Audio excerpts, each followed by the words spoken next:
Metal rod कह दो, है, ये मेटल वायर या मेटल रॉड से करंट जो है वो मूव कर रहा है, फ्री इलेक्ट्रॉन मूव कर रहे हैं, इसमें ये वायर है, इधर से इलेक्ट्रॉन जा रहे हैं, इधर से बाहर निकल रहे हैं, बस इलेक्ट्रॉन इट ये इलेक्ट्रॉन फ्री मूव कर रहे हैं इसमें। इसमें बेसिकली ये स्विफ्टिंग ऑफ इलेक्ट्रॉन होता है, एक इलेक्ट्रॉन इधर अंदर आता है, एक इलेक्ट्रॉन इससे बाहर निकलता है। तो इलेक्ट्रॉन ये जो बाहर निकल रहा है यही इलेक्ट्रॉन नहीं है जो एंटर किया, मेटल का अपना फ्री मोबाइल इलेक्ट्रॉन बाहर निकल जाता है और एक मेटल इलेक्ट्रॉन ले लेती है। ठीक है, ये इस तरह से होता है। Now classification of electrolytes, classification of electrolytes, ठीक है, जो इलेक्ट्रोलाइट्स हैं उनकी क्लासिफिकेशन। ठीक है, ये एक इलेक्ट्रोलाइट होता है उसको बोलते हैं स्ट्रॉन्ग इलेक्ट्रोलाइट, स्ट्रॉन्ग इलेक्ट्रोलाइट्स। ये वो होते हैं those undergo dissociation completely, those which undergo dissociation completely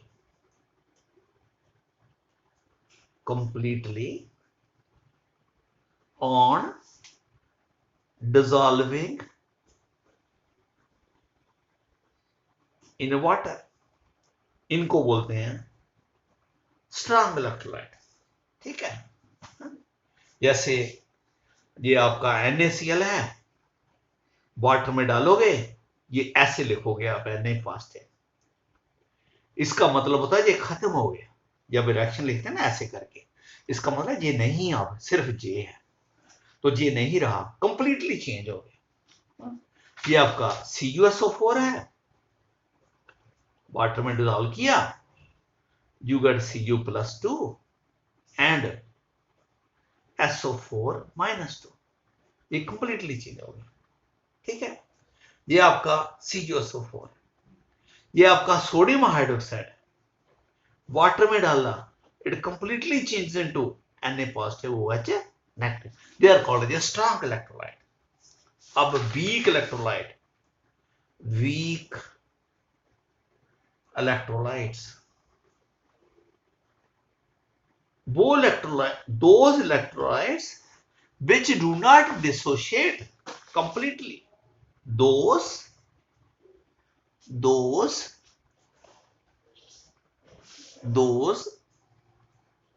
which do not dissociate completely, जो कंप्लीटली डिसोशिएट नहीं करते उनको कहते हैं वीक इलेक्ट्रोलाइट। ठीक है, जैसे acetic acid CI3COH, aqueous ammonia solution, aqueous ammonia solution का मतलब पता है क्या होता है, ammonium hydroxide, ammonia combined with water produces ammonium hydroxide. ठीक है, एसिटिक एसिड को जब आप वाटर में डालते हो तो इसको ऐसे लिखते हैं CI3CO- प्लस H+। ये बेसिकली H+ नहीं बनता, बेसिकली ये वाटर के साथ वाटर ना इस H+ को ले लेता है और किसमें चेंज होता है, H3O+। तो अगर ओवरऑल रिएक्शन लिखोगे तो ये H+ कैंसिल हो गया, you get CI3COH plus water, you get CI3CO- plus H3O+। तो जहां ऐसे लिखते हैं इक्विलिब्रियम, इसका मतलब है ये भी है और ये भी है, ये कंप्लीटली इसमें चेंज नहीं हुआ, इसको बोलते हैं वीक इलेक्ट्रोलाइट्स। ठीक है बेटा, ये स्ट्रॉन्ग इलेक्ट्रोलाइट हो गए, वीक इलेक्ट्रोलाइट हो गए। ठीक है, इलेक्ट्रोलाइट्स को हम ऐसे भी कई बार क्लासिफाई करते हैं। इलेक्ट्रोलाइट्स, जो इलेक्ट्रोलाइट्स हैं, electrolytes are also classified as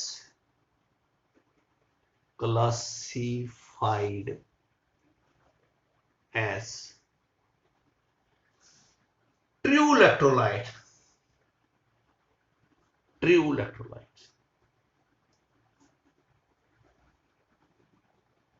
true,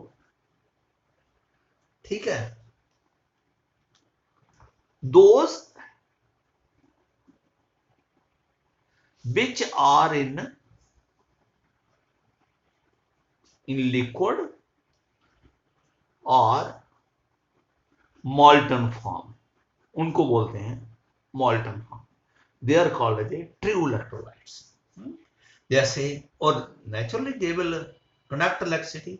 NaCl को लिक्विफाई कर लो, लिक्विड बना दो, ट्रू इलेक्ट्रोलाइट। CuSO4 को हीट करके लिक्विड बना लो, ट्रू इलेक्ट्रोलाइट। KNO3 को हीट करके लिक्विड बना लो, true electrolyte. They are called the true electrolyte. अब है potential electrolyte. Potential electrolyte, potential electrolyte उनको बोलते हैं इलेक्ट्रोलाइट्स विच डू नॉट, कोई इतना ज्यादा इंपॉर्टेंट नहीं है, which do not conduct electricity in its pure liquid form। Pure है और लिक्विड फॉर्म में, कुछ और नहीं डाला हुआ, उनको बोलते हैं पोटेंशियल इलेक्ट्रोलाइट। ये करंट नहीं पास करते। एग्जांपल HCl, ये आपका लिक्विड है, इसमें करंट नहीं पास होता भाई, क्योंकि इसमें आयंस है ही नहीं, करंट कैसे पास हो, ठीक है। एसिटिक एसिड, कोई वाटर नहीं डाला, प्योर लिक्विड है, प्योर 100%, कुछ नहीं और चीज नहीं, करंट पास होगा। सल्फ्यूरिक एसिड, प्योर 100% प्योर, लेकिन लिक्विड है, इसमें करंट पास है नहीं होगा। तो इनको बोलते हैं पोटेंशियल इलेक्ट्रोलाइट। नॉन इलेक्ट्रोलाइट्स,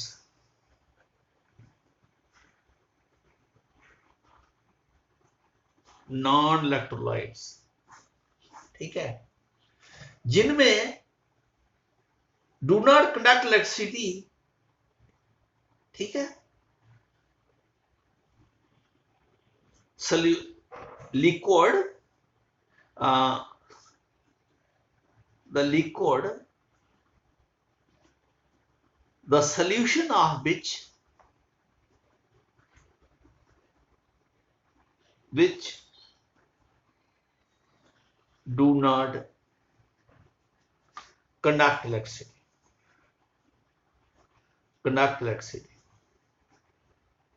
ठीक है। जैसे बेंजीन, बेंजीन का अब किसी में इसका लिक्विड है तो वो तो है ही है, लिक्विड में तो ये में करंट पास, लेकिन इसका कहीं सोल्यूशन में बना लोगे तभी भी इसमें करंट पास नहीं होगा, ठीक है। Then we are have one more, non conductors. Non conductor हैं दो सॉलिड्स, सॉलिड्स हैं ये सारे solids, which do not conduct electricity, जिनमें करंट पास नहीं हो सकता, उनको बोलते हैं non conductor. Example would,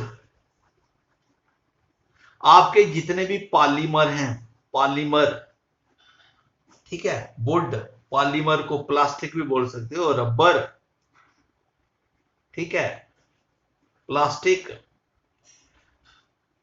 they are non conductors, ठीक है। Now we are having metallic and electrolytic conductor, ये तो आपको बता दिया आगे। Metallic conductor, metallic and electrolytic conductor, metallic and electrolytic conductor, ठीक है। हाँ, इलेक्ट्रोलाइटिक कंडक्टर कौन है? Electrolyte, NaCl, aqueous NaCl। Metallic conductor क्या है? मेटल, गोल्ड, कॉपर, जितने भी आयरन दिए हैं, इनमें करंट मूव होता है due to the movement of ions, और मेटल में करंट मूव होता है due to the movement of electrons, ठीक है। Now factors which affects to the conductivity of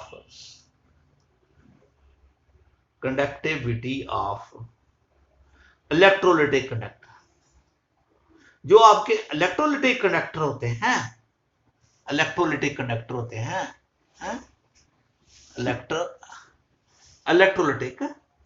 conductors, कौन कौन से फैक्टर हैं? एक फैक्टर है नेचर ऑफ इलेक्ट्रोलाइट, है कि वो इलेक्ट्रोलाइट की नेचर क्या है, स्ट्रांग है या वीक है, इस पर डिपेंड करता है, ठीक है। NaCl एक्वा स्ट्रांग इलेक्ट्रोलाइट है, लेकिन acetic acid in water weak electrolyte है, नेचर ऑफ इलेक्ट्रोलाइट पर डिपेंड करेगा। दूसरा, नेचर ऑफ सॉल्वेंट, किस सॉल्वेंट में हमने इलेक्ट्रोलाइट को डिसॉल्व किया है। For example NaCl in water is good conductor, लेकिन अगर आप किसी तरह से NaCl in benzene is non conductor, उसमें बेंजीन में नहीं करंट पास करता, क्योंकि उसमें वो आयंस उसके सेपरेट नहीं हो पाते, डिसोशिएट नहीं होते, ठीक है। तो जानी कि ये बात होगी कि सॉल्वेंट पर जितना more is the polarity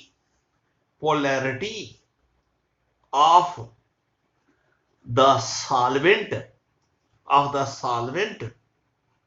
more will be the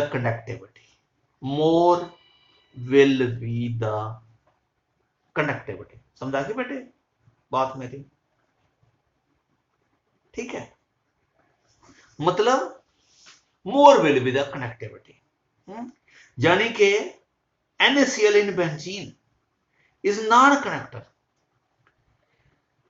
क्योंकि NaCl बेंजीन नॉन पोलर है, लेकिन वाटर क्या है? पोलर, ठीक है। और भी कोई सॉल्वेंट ले सकते हो अगर उसकी पोलैरिटी है, जितनी ज्यादा पोलैरिटी होगी इतनी उसकी कंडक्टिविटी। तीसरा है concentration of solution,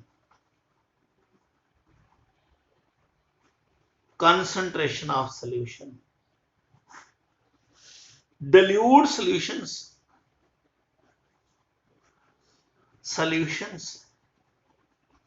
are more conductor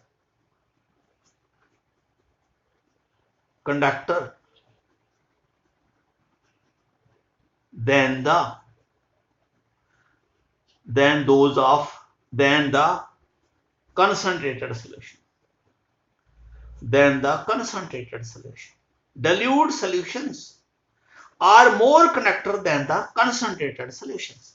देखो dilute solution मतलब, ध्यान से सुनना जो आप समझाने लगो, ये हमारा NaCl का सोल्यूशन है, aqueous NaCl, let it is concentrated, मतलब है हमने बहुत सारे NaCl डाला।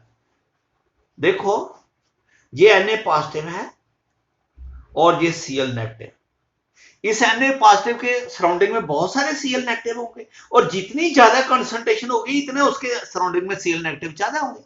मेरी बात समझे?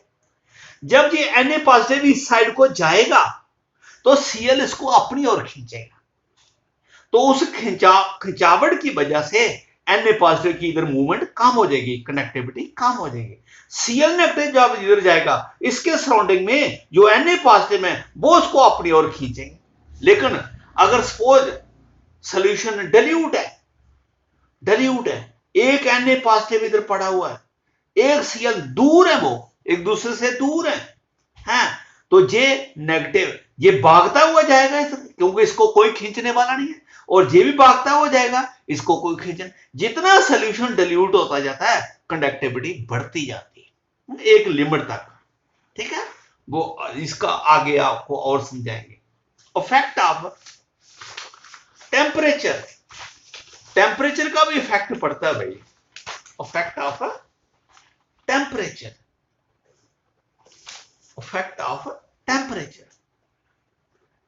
अगर आप टेम्परेचर बढ़ाओ कंडक्टिविटी इंक्रीज होती है। कंडक्टिविटी ऑफ एन इलेक्ट्रोलाइट की बात करो, मेटल कंडक्टर की नहीं बात कर रहा, conductivity of an electrolyte, of an electrolyte increases by increasing temperature. Temperature बढ़ाने से कंडक्टिविटी बढ़ती है इलेक्ट्रोलाइट की। कैसे? देखो, ये आपका, मैंने आपको बताया ये है Na पॉजिटिव और ये Cl नेगेटिव। जब ये Na पॉजिटिव इस साइड को जाता है तो Cl इसको खींच रहा है। अगर हम इसका टेम्परेचर बढ़ा दें तो इनकी मूवमेंट बढ़ जाती है, मूवमेंट बढ़ने से इनकी अट्रैक्शन कम हो जाती है और फिर इलेक्ट्रोलाइट की ओर जल्दी जाता है। तो टेम्परेचर बढ़ाने से कंडक्टिविटी बढ़ती है, किसकी? इलेक्ट्रोलाइट्स की। Density of the solution, density कह दो, विस्कोसिटी कह दो, विस्कोसिटी। अगर सॉल्यूशन ज्यादा डेंस होगा तो Na पॉजिटिव को मूव करने में प्रॉब्लम होगी, Cl नेगेटिव को मूव करने में प्रॉब्लम होगी। तो डेंसिटी और विस्कोसिटी जितनी ज्यादा होगी कंडक्टिविटी उतनी क्या होगी? कम। ठीक है बेटा? नो, आज बेटा इतना ही पढ़ते हैं, नेक्स्ट टाइम जहां से आगे स्टार्ट करेंगे। ओके।